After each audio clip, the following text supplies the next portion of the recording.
The Charter of the United Nations best describes the goal and mission of Secretary General and member states and organization as a whole. To protect the succeeding generation from the scourge of war, to reaffirm the faith in fundamental human rights, and to promote the rule of peace, to promote the socio-economic development, and to promote peace and security all around the world. This is the goal of the United Nations. This is the symbol of the United Nations, and there we need to demonstrate our collective leadership and commitment. And that is also my commitment as Secretary General of the United Nations.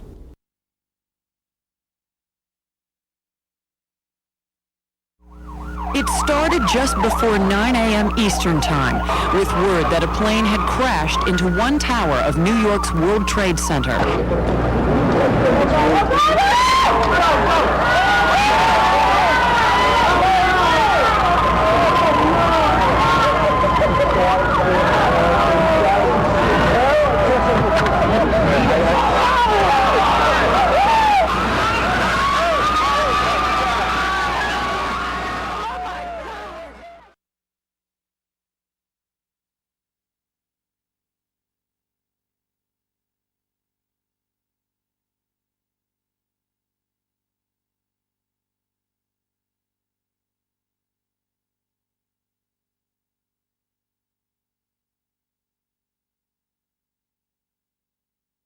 Oh, freedom, oh, freedom, oh, freedom over me, and before I'll be a slave, I'll be buried in my grave and go home to my Lord and be free.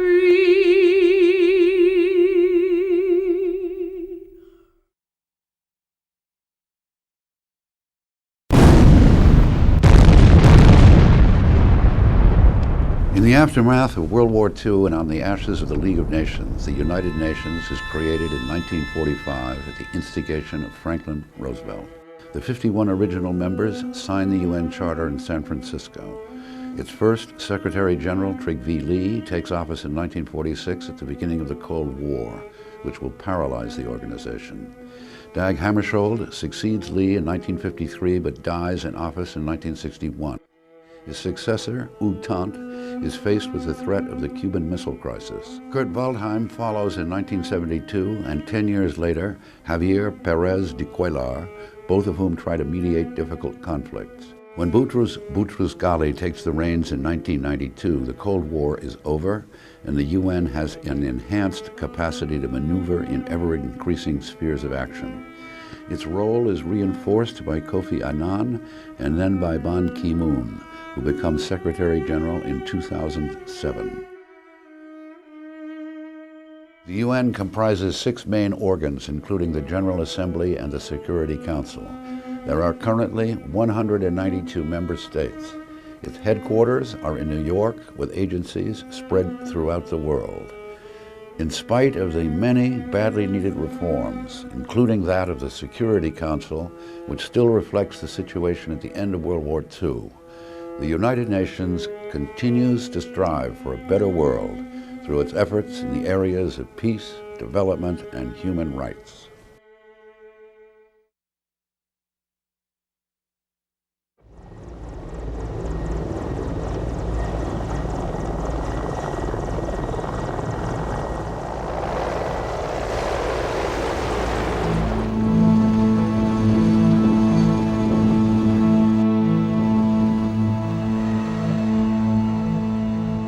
Peacekeeping is clearly defined as the main role of the UN, with the 1956 Suez Canal crisis and the dispatch of the very first Blue Helmets.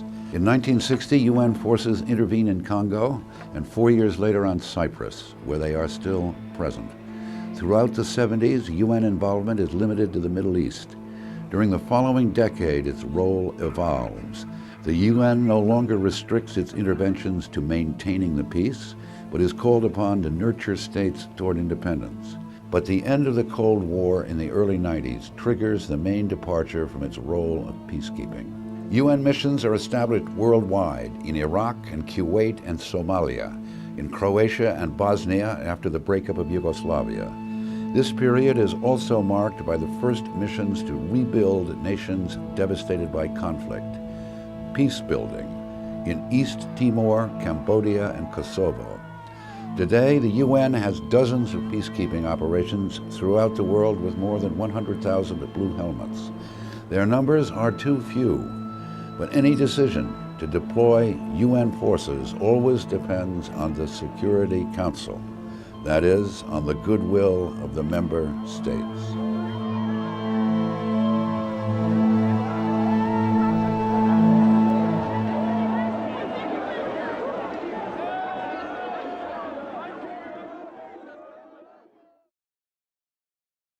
The activity of the United Nations in peacekeeping has been in some ways unprecedented. There have been, except in the early 90s, I don't think there has been so much of involvement of the United Nations in peacekeeping. Le domaine de la paix, c'est essentiellement le Conseil de sécurité. C'est essentiellement les décisions prises à l'intérieur de cet organisme où, comme vous le savez, il y a 5 États membres qui ont un droit de veto et qui peuvent aussi évoquer un aspect de la charte qui est le chapitre 7, qui est un chapitre qui peut imposer des sanctions et dont les décisions sont obligatoires pour les États membres des Nations Unies. Mais aussi, cette fonction du Conseil de sécurité est traduite dans les faits par un organisme du secrétariat qui est le département du maintien de la paix. Le département des opérations de maintien de la paix, c'est la structure qui orchestre l'engagement des Nations Unies dans une situation d'après-conflit. Et donc, c'est la structure qui donne la direction politique, qui donne la direction militaire, qui donne la direction en matière de police, quand il y a une dimension de police, et qui fait le lien avec tout l'effort de reconstruction et de développement. La mise en place d'une opération de maintien de la paix, c'est d'abord une bonne analyse de la situation. Donc, on envoie une équipe sur place, une équipe multidisciplinaire, pour comprendre, en parlant de façon approfondie aux parties au conflit, quelles sont leurs attentes vis-à-vis des Nations Unies, identifier l'étendue des problèmes, la dimension de sécurité. Sur cette base, on prépare un rapport du secrétaire général, et ce rapport est la base sur laquelle le Conseil de sécurité adopte une résolution. Et la résolution du Conseil de sécurité, c'est l'acte fondateur d'une mission de maintien de la paix. Car c'est la résolution qui définit le volume de la force et qui définit le mandat de la force. Peacekeeping has many successes. And to mention one or two in recent history, Sierra Leone and Liberia, where peacekeeping has had a positive effect on the society, where the wars have stopped, where now the focus is quite rightly on development and post-conflict peace building. Le Conseil de sécurité, le département des opérations de maintien de la paix sous les ordres du secrétaire général accomplissent un travail remarquable dont on parle très peu. Lorsque j'étais ambassadeur aux Nations Unies, j'ai eu à conduire à 3 reprises des missions du Conseil de sécurité à travers la région des Grands Lacs africains. Il y avait depuis des années une guerre entre la République démocratique du Congo, le Rwanda, le Burundi, l'Ouganda. Les pays africains souhaitaient négocier entre eux un accord de paix, ils l'ont fait, mais ils n'avaient pas la capacité d'en assurer la mise en œuvre. Le Conseil de sécurité a proposé d'être l'instrument de cette mise en œuvre. Donc tous les 6 mois, nous avions des journées entières de dialogue avec tous les dirigeants de la région. Et cela nous a conduit à déployer en République démocratique du Congo une énorme mission de maintien de la paix pour arrêter les combats et progressivement passer du maintien de la paix à la reconstruction d'un État, à la préparation d'élections et à la relance de l'économie. Je crois que l'honneur des Nations Unies est d'aller là où personne ne veut aller. Roosevelt's dream was that this should be a security body, that it should settle conflicts peacefully. And the UN has done that. It's done it in places like Cambodia, Guatemala, El Salvador. It maintains a ceasefire in Cyprus, which has been doing for 4 or 5 decades. So it's fulfilled that part of the goal. It also, probably its biggest accomplishment, there's never been a Third World War. I mean, that was really the biggest fear that people had back in 1945. Not all UN operations are successful. There have also been failures. Rwanda is the most tragic. In October 1993, the Security Council deploys a mission to supervise the ceasefire signed after years of ethnic conflict. The situation is already precarious when the head of the mission, General Dallaire, learns of a plan by the Hutus to exterminate the Tutsi minority.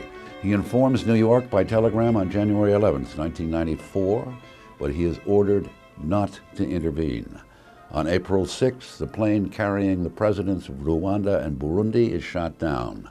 The genocide begins the following day. Le Rwanda était une opération qui a été la honte du Conseil de sécurité. Le Conseil était profondément bouleversé par ce qui s'était passé en Somalie. Donc il y avait cette espèce de traumatisme du Conseil. Ah non, on ne va pas recommencer une opération offensive en Afrique. Certainement pas. Et après, le Conseil, en fait, a encore une fois très mal lu la situation parce qu'il a essayé d'avoir un succès en se disant bon, d'après les renseignements que nous donne le secrétariat, il y a un accord de paix, l'accord d'Arusha. Il semble qu'on pourrait avoir un succès, donc on peut déployer une opération. Elle n'a pas écouté les conseils du général Dallaire qui était parti dans cette mission pour voir ce dont on avait besoin, qui avait recommandé 8000 soldats. Le Conseil n'a autorisé que 2500 soldats. Donc on n'a pas compris en fait que l'accord de paix ne tiendrait pas. Et il y a eu un génocide qui s'est déployé avec une opération qui n'avait pas le mandat d'intervenir pour la protection des civils, qui n'avait pas la capacité de le faire. Les États membres ont traîné les pieds pour nous donner des soldats à cette époque. Le secrétaire général, au plus vif du génocide, est allé au Conseil en faisant 3 propositions, l'une étant de renforcer cette opération pour lui donner un chapitre 7 et avoir plus de capacité. La deuxième était de partir et de ne rien laisser. Et la troisième était de laisser 250 hommes pour essayer de voir ce qu'elle pouvait faire sur le terrain et d'avoir peut-être de travailler un accord de paix. Et ça a été vraiment la honte du Conseil de sécurité de choisir la dernière version. C'était vraiment le Conseil de sécurité et toute la communauté internationale qui a tourné la tête de l'autre côté. Je me suis rendu compte du drame. Je n'ai pas suffisamment crié. J'aurais dû crier plus fort. Ce sont les États-Unis qui ont donné des instructions de ne pas utiliser le mot génocide. Il est très facile, rétrospectivement, de dire, écoutez, tel jour, il y avait ce télégramme où je prévoyais un génocide. Oui, mais il y a 200 télégrammes. Et vous avez des centaines de télégrammes qui prévoyaient des désastres et qui n'en ont jamais eu lieu. On a critiqué les Nations Unies pour Sarajevo, on les a critiqués pour Srebrenica, bien sûr, on les a critiqués pour Vukovar, on les a critiqués pour le génocide au Rwanda, pour n'avoir pas su arrêter le bras des bourreaux. Sur cette base, les Nations Unies ont beaucoup travaillé et on a redéfini un peu les façons d'intervenir des Nations Unies. On a donné du muscle à leur capacité militaire. Et aujourd'hui, les Nations Unies, c'est 20 opérations à travers la planète de maintien de la paix. C'est 120 000 hommes sous les drapeaux, si je puis dire, sous casque bleu, à travers le monde. C'est colossal. Aucune armée au monde ne peut faire ce que font les Nations Unies. Le défi, c'est d'adapter cette présence à la réalité des conflits. Parce qu'il ne suffit pas d'envoyer des soldats. Parce qu'on voit bien que les formes que prennent les conflits aujourd'hui sont des formes beaucoup plus insidieuses. Les populations civiles, ce sont des cibles aujourd'hui dans les conflits. Donc il faut adapter les forces de maintien de la paix. Comment on fait? D'abord, il faut trouver des soldats. Ensuite, il faut trouver des équipements. Parce qu'avec une armée, ce n'est pas une armée unique, mais avec des États membres qui participent à autant d'opérations, les États membres commencent à avoir du mal à fournir des troupes. du mal à fournir du matériel. Tout le monde sait que la force qu'on essaie de déployer au Darfour, par exemple, bute sur un problème extrêmement simple qui est comment fournir aux Nations Unies des hélicoptères tactiques et des hélicoptères de transport. Il n'y en a plus, ou il y en a très peu à la surface du globe. Comment fournir des soldats qui soient équipés? Il ne suffit pas de fournir des soldats, encore faut-il qu'ils aient des fusils, des moyens de transport, des moyens de subsistance, qu'ils soient entraînés, qu'ils sachent se servir du matériel qu'on leur donne. C'est très compliqué.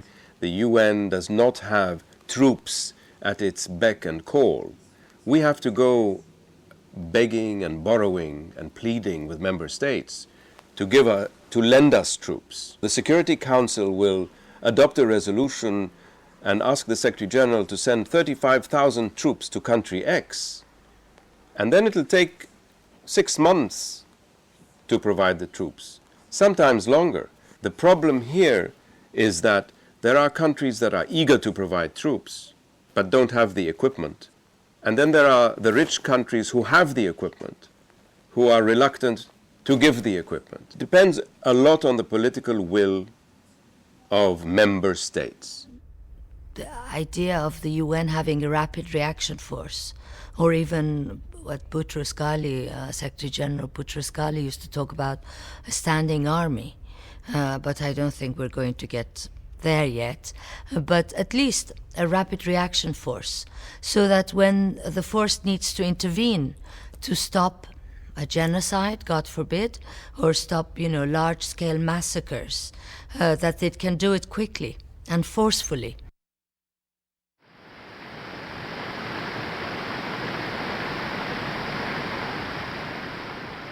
The Rwanda genocide is indicative of the vulnerability of United Nations military forces that are deprived of weapons and means.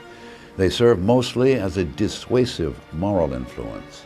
The UN officials at the time of the Rwanda genocide, Secretary General Boutros-Ghali and the head of peacekeeping, Kofi Annan, present explanations, carry out an investigation, and publicly avow their shortcomings. 10 years later, after he has become Secretary General, Kofi Annan points an accusing finger at those who bear the greatest portion of responsibility, governments. No one can claim their innocence, he said. The Security Council members knew very well what was brewing in Rwanda. They should have taken steps to prevent the massacres, but at the time, nobody wanted to intervene.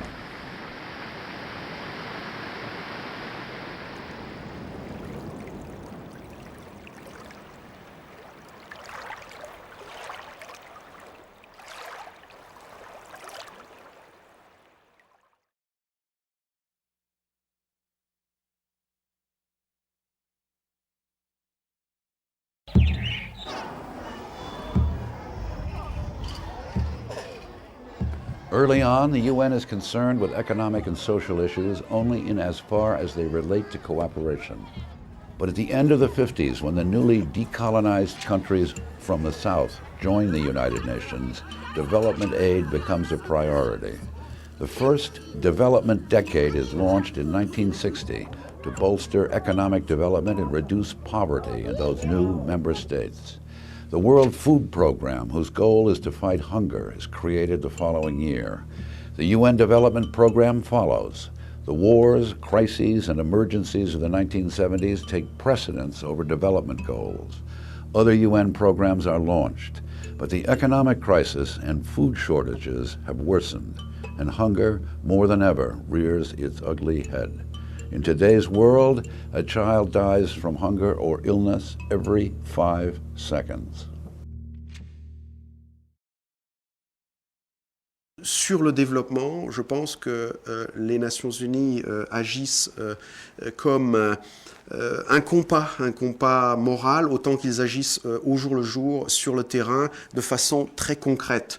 Lorsque je vois les contributions des agences de l'ONU, que ce soit le HCR pour les réfugiés, l'UNICEF, le Programme alimentaire mondial et bien d'autres encore, ce sont des actions qui ont un bénéfice concret pour les populations sur le terrain. Là encore, c'est indéniable. On en parle trop peu, on en parle quand ça va mal, on en parle moins quand quand ça va bien, quand cet effort est positif. Mais quand on regarde la situation aujourd'hui, on voit bien qu'il y a des mécanismes qui ont été mis en place grâce et avec les Nations Unies qui n'existaient pas il y a 50, 60 ans. Development is a major challenge for the United Nations, and some might say the UN has not been a success because the problems of development exist 60 years after the UN was founded. But of course, the great challenges of development are precisely that poverty is part of the human condition and that overcoming it requires extraordinary efforts. Challenges number one is poverty reduction, including the question of inequality which is spreading in almost all countries. The gap between the rich and the poor have been growing. We have got to mobilize all our efforts to reduce poverty. That's one of the major goals of Millennium Development Goals. I think I will cite the Millennium Development Goals, which all heads of states and government agreed to in the year 2000 to fight poverty, and then set 8 objectives that we should attain by 2015, including reducing the number of people living in extreme poverty by 50%, ensuring that people have clean drinking water, ensuring that all boys and girls are at school.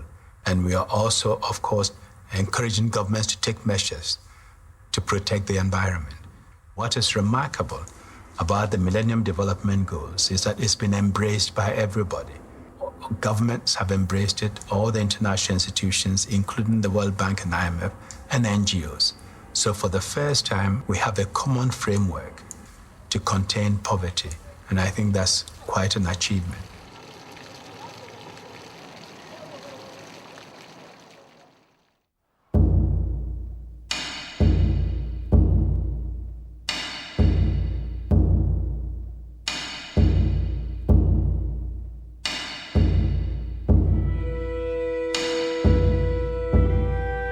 The Millennium Development Goals are intended to improve considerably living conditions for all the Earth's inhabitants by 2015.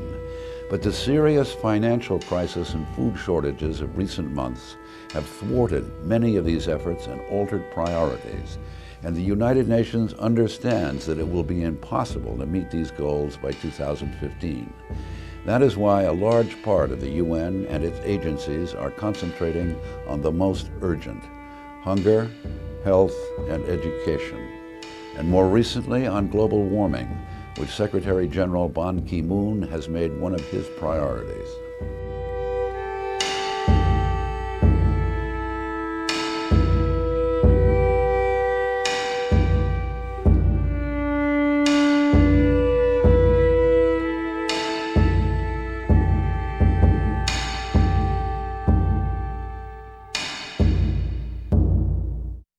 La lutte contre la faim dans le monde et la lutte contre le mal-être en général, les Nations Unies sont conscientes du problème depuis les années 60 d'ailleurs. Ce sont les Nations Unies qui ont instauré le dialogue Nord-Sud. Et depuis que les Nations Unies avaient pris conscience de ces problèmes, elles ont accumulé les résolutions. Mais je dois vous dire que malheureusement, elles ne sont appliquées que dans leur très infime partie. Un exemple très frappant. En 1976, l'Assemblée générale des Nations unies invitait tous les pays membres des Nations unies, et notamment les pays industrialisés, à consacrer 0,7% de leur produit national brut à l'aide publique au développement, c'est-à-dire aux pays pauvres. Nous sommes en 2008, presque 30 ans après, et cette résolution n'est appliquée que par 3 États dans le monde, la Suède, la Norvège et la Finlande. In today's world, there are huge resources. Trillions are accumulating in investment funds. Corporations are making huge profits. So it's not really correct to say that we don't have resources. We do have the resources in the world. The question is, how can it be used to help the poorest? I think that's the real challenge. And I think it's possible. Of course, there has been poverty for centuries, millenniums. But in the past, we didn't have the money, we didn't have the technology, we didn't have the know-how. Now we do have these things. And I think maybe for the first time in human history, it is actually possible to eradicate poverty. Without eradication of poverty, you cannot achieve other goals. So that should be the starting point. But the recent price rises make our job much harder because, as I said, we are feeding 90 million people every day, but rising price rise cuts the amount of assistance we can give to these people in half. So we cannot reduce the number of people we can feed, but we need really emergency help from the member states. And these requires concerted efforts by all member states at the UN. And without that concerted efforts, we'll never be able to succeed. We look at development in its broadest sense. Poverty, disease are our greatest challenges because rising poverty is not only a developmental issue in its own right, but it also threatens global peace and security.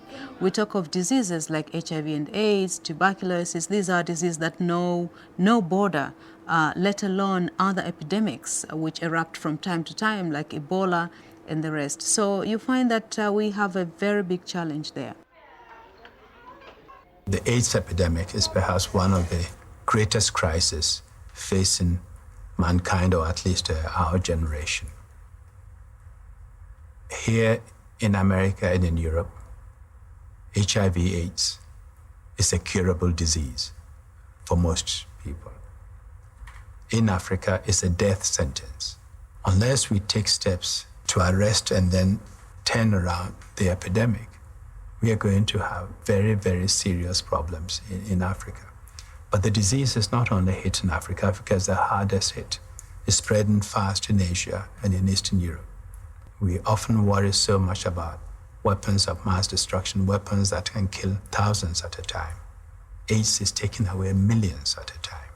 What do you tell the patient in an African hospital who has HIV/AIDS and is dying?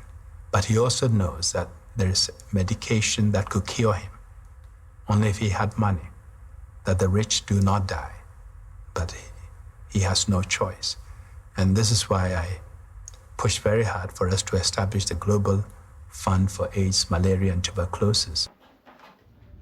HIV/AIDS must be a major focus. The international community, governments across the world are constantly focused on Africa. But not enough is being done because the results speak for themselves. We have a long way to go.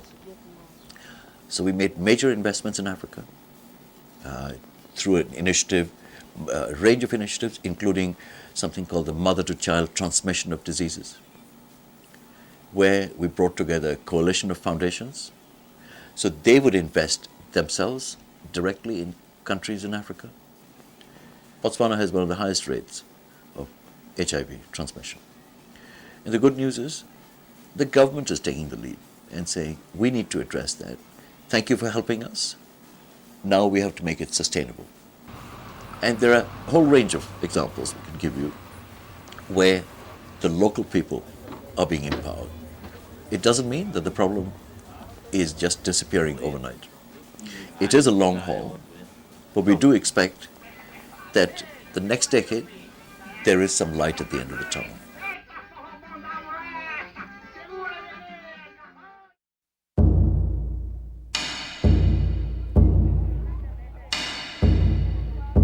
UNESCO is expected to promote peace in the minds of men and women, promoting international exchange, international cooperation in the key 4 areas of education, culture, the sciences, and communication.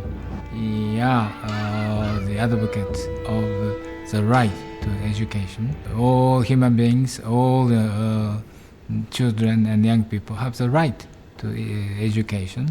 In particular to quality education. Il faut savoir qu'aujourd'hui, il y a près de 800 millions d'adultes dans le monde, c'est-à-dire à peu près 1 sur 4, 1 sur 5, qui ne sait ni lire ni écrire. Oui, c'est probablement aujourd'hui l'un des facteurs d'asservissement les plus importants sur la planète.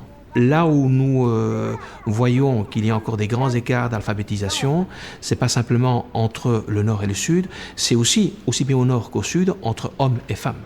Et bien sûr, la femme est toujours la plus défavorisée. Donc là, il y a encore une autre action horizontale de l'organisation, qui est bien sûr en concertation avec d'autres instances des Nations Unies, qui consiste à dire à chaque stade de notre intervention où en est le problème de genre et quel input supplémentaire faut-il faire pour réduire au maximum ce fossé supplémentaire qu'il existe également. Donc la lutte contre l'analphabétisme est vraiment un cheval de bataille fondamental pour notre organisation et je crois pour l'ensemble du système des Nations Unies, car si on n'a pas des populations qui savent lire et écrire, il est très difficile de lutter contre le chômage, de lutter dans certains cas contre une certaine violence également, et surtout de pouvoir garantir, comme je le disais, l'accès de ces populations à la jouissance de droits fondamentaux.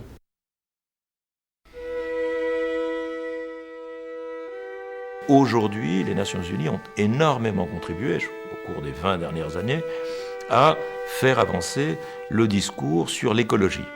D'ailleurs, une conférence comme celle de Rio, en 1992, ça a été un petit peu le départ à une prise de conscience internationale, beaucoup plus large, des risques écologiques que nous connaissions. Climate change is creating more natural disasters related to weather, floods, cyclones, droughts, and they're also more intense when they happen, and we're seeing that clearly in the last few years. So the resources needed to deal with that, to respond quickly when these problems happen, the resources are very great. We're going to need more resources than we can mobilize at the moment, so we need to find new donors. We need to also make sure that countries are prepared to deal with these crises themselves, because it's always better if the country can do it as far as possible itself, with some help from the international community if necessary, but without the international community having to take on all that responsibility. But you can also do an awful lot before a disaster strikes to reduce the impact of it, both in terms of lives lost and in terms of livelihoods lost.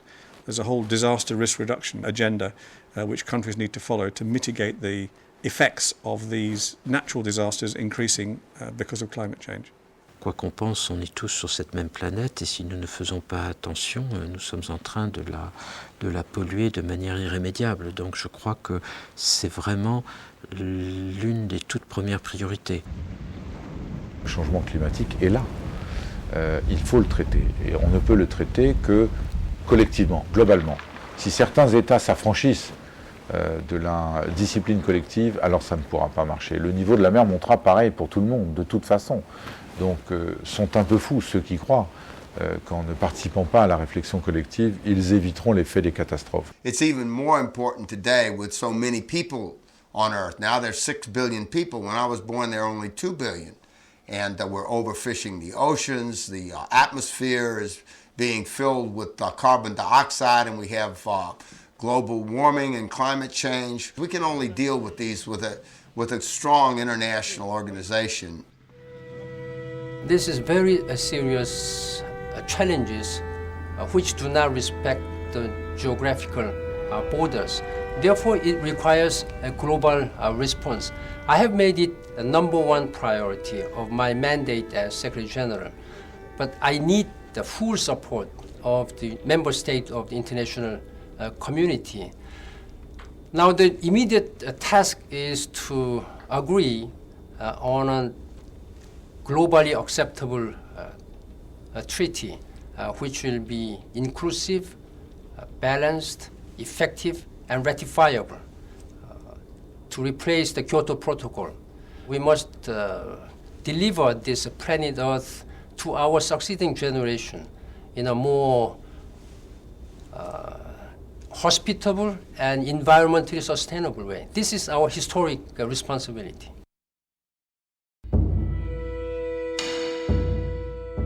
The stakes for the UN in the area of development are enormous. If we fail to act with resolve, there will be an additional 100 million people living under the poverty level. The UN has called on world leaders to assume their responsibility. The intellectual community and the NGOs also echo that message and pressure the Security Council to act on these issues. In the area of development, just as is the case for peace, Governments hold the future of the planet in their hands.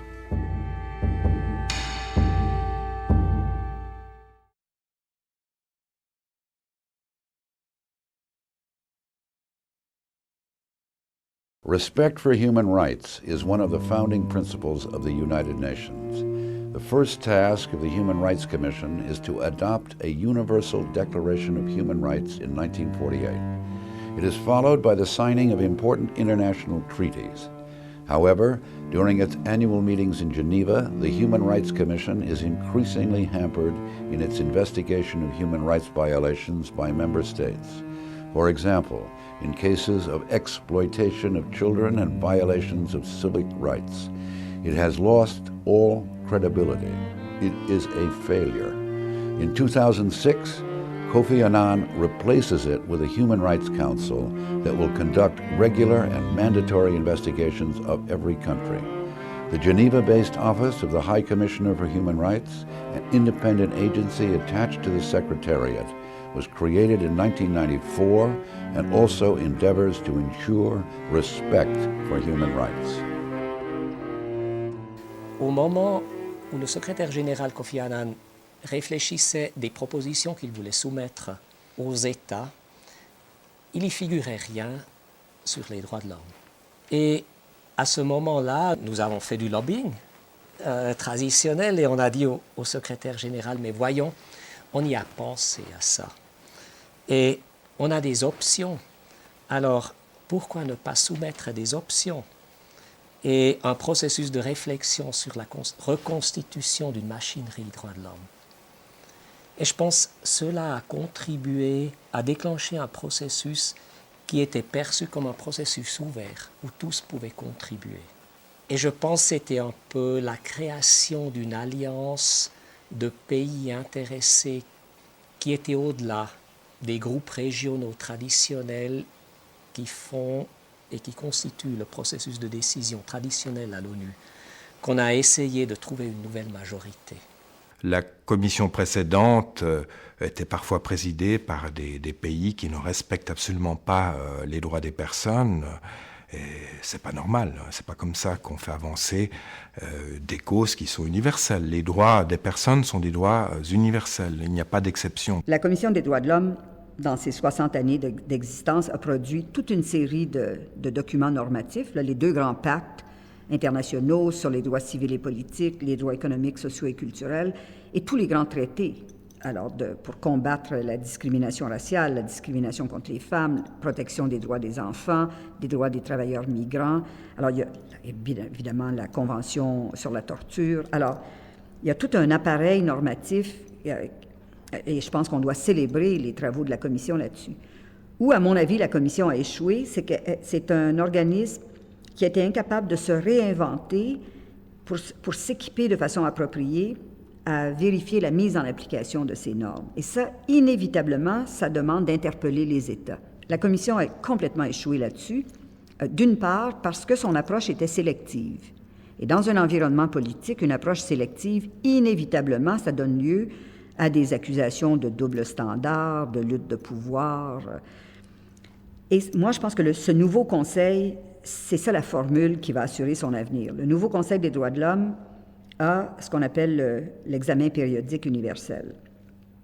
Tous les États membres des Nations unies, pas seulement les membres du Conseil, vont devoir se soumettre, et ont commencé à le faire, et ça fonctionne très bien, à un examen périodique, donc tous les 4 ans, un examen complet de leur situation en matière de protection des droits fondamentaux. Je pense que ça va nous aider beaucoup à assurer au Conseil d'abord une vocation de mise en application ou de vérification de mise en application des normes et en même temps dépolitiser dans une certaine mesure. Il ne faut quand même pas exagérer, ça demeure un organisme très politique, mais au moins à répondre à ces questions, ou à ces accusations de partisanerie, de politisation, de sélectivité, auxquelles la Commission est incapable d'échapper.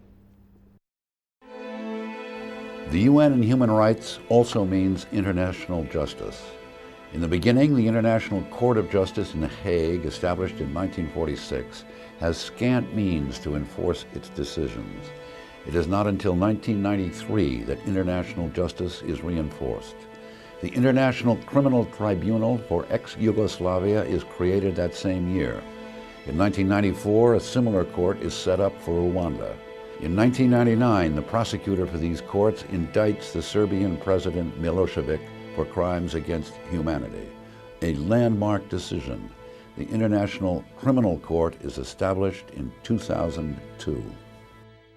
Des progrès absolument remarquables ont été acquis au cours des 15 dernières années. Il se trouve qu'en raison des tragédies de l'ancienne Yougoslavie et du Rwanda, le Conseil de sécurité, probablement au très profond regret de ne pas avoir été en mesure d'agir davantage pour éviter les catastrophes qui se sont produites, a éprouvé le besoin de prendre une mesure qui cherche autant que possible à tirer les conséquences de ce qui s'était passé. Et finalement, ce que le Conseil a pensé est qu'il faudrait au moins que justice soit faite pour créer les conditions d'une paix plus durable dans ces régions-là. Et c'est là que les tribunaux pénaux internationaux, d'abord pour l'ex-Yougoslavie, puis pour le Rwanda, ont été créés. Puis sont venus les tribunaux qu'on appelle hybrides parce qu'ils n'ont pas été créés par le Conseil de sécurité, mais ils ont été créés par accord bilatéral entre l'ONU et un pays. Il y a eu le tribunal spécial pour la Sierra Leone, puis le tribunal pour les Khmers rouges au Cambodge, qui ont été mis sur pied. Et petit à petit, un certain nombre de gens se sont dit, mais cette culture de la fin de l'impunité est en train d'émerger, mais est-ce que cela a un sens de recréer à grands frais des tribunaux ad hoc ou hybrides dans chacune de ces circonstances? Donc il faudrait créer une cour pénale internationale fondée sur un traité et qui aurait compétence d'une façon beaucoup plus générale pour les cas qui pourraient se présenter à l'avenir. Et donc, à mon sens, la réforme la plus essentielle pour l'instant, c'est de faire en sorte que la Cour pénale internationale devienne de plus en plus universelle. The genocide, war crimes, crimes against humanity, and ethnic cleansing. These are all very serious crimes which we must prevent and which we must make it sure that there will be no impunity. I need the full support of the member states in this very important task. Il faudra quelques années pour juger de l'effet réel que ça peut avoir. Mais dans certains cas, et je pense notamment aux crimes commis contre les enfants ou à la généralisation des violences sexuelles, ça a un impact, et c'est très clair. Je viens de faire un voyage avec le Conseil de sécurité à travers 5 pays d'Afrique, et j'ai été frappé, en parlant avec des groupes de femmes notamment, dans des camps au Soudan, au Tchad ou à Goma, en République démocratique du Congo, que toutes les associations de femmes disent qu'il faut poursuivre les gens qui nous ont fait ça. Et on en est à quelques dizaines d'inculpations pour l'instant, donc c'est quelque chose d'extrêmement progressif. Mais quel progrès pour la conscience universelle.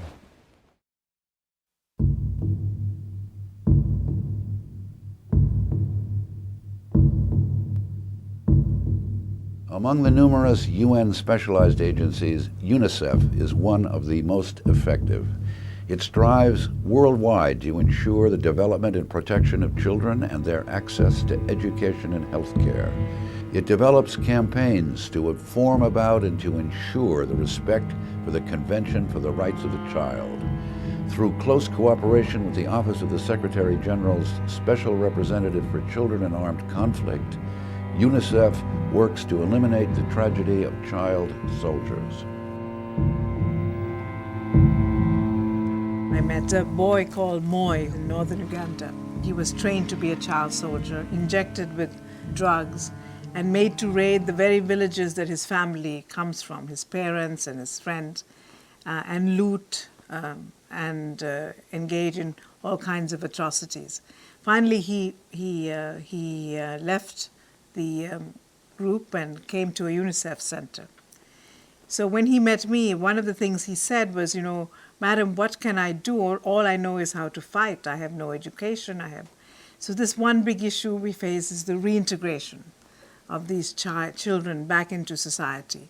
The Office of the Special Representative for Children in Armed Conflict was created in 1997 after a report by Graça Machel, Nelson Mandela's wife, on the impact of armed conflict on children.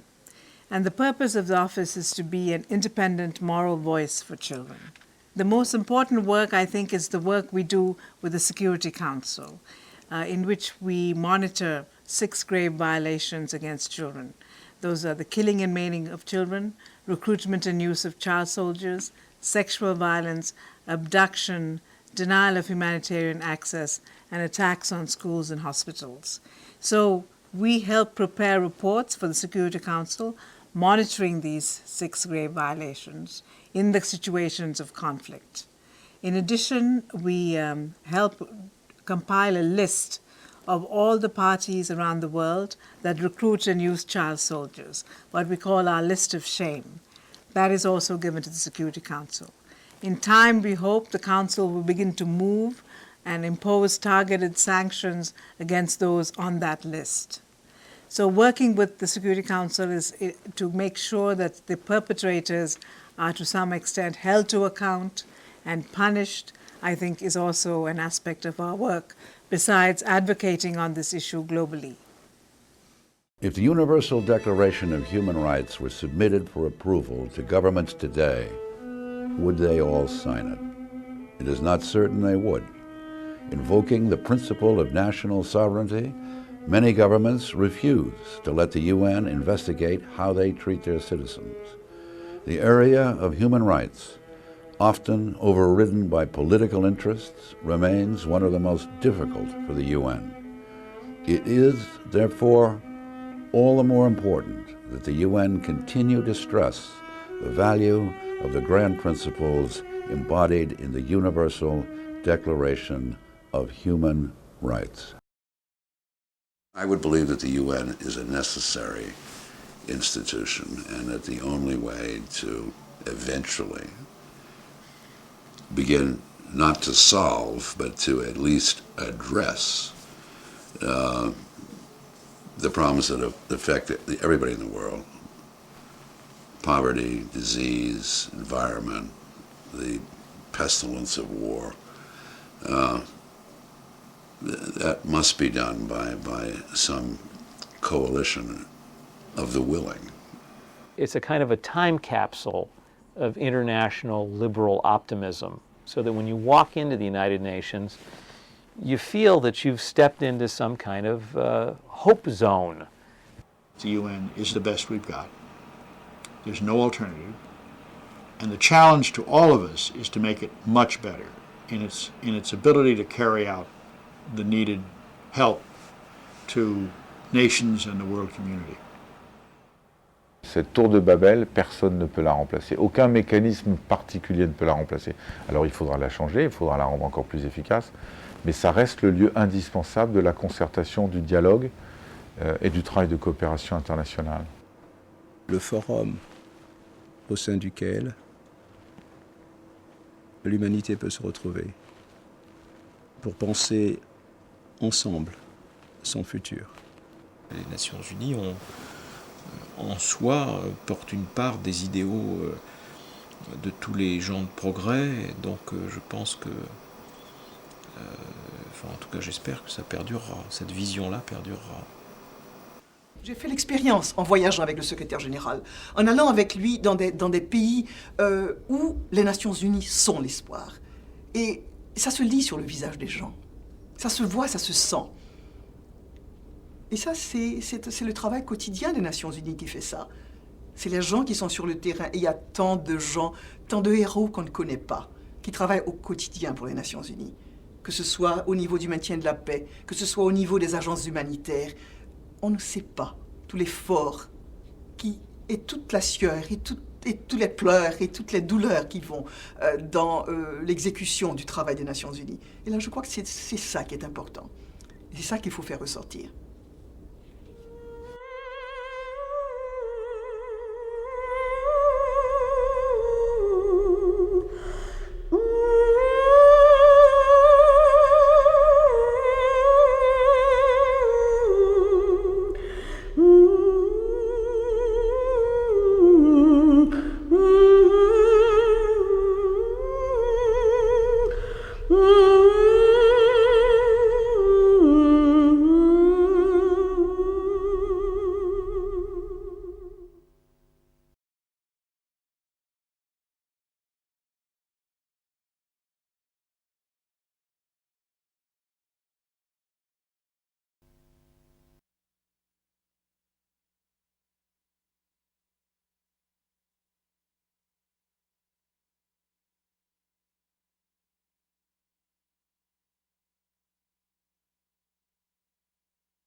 imagine there's no heaven. It's easy if you try. No hell below us, above us only sky.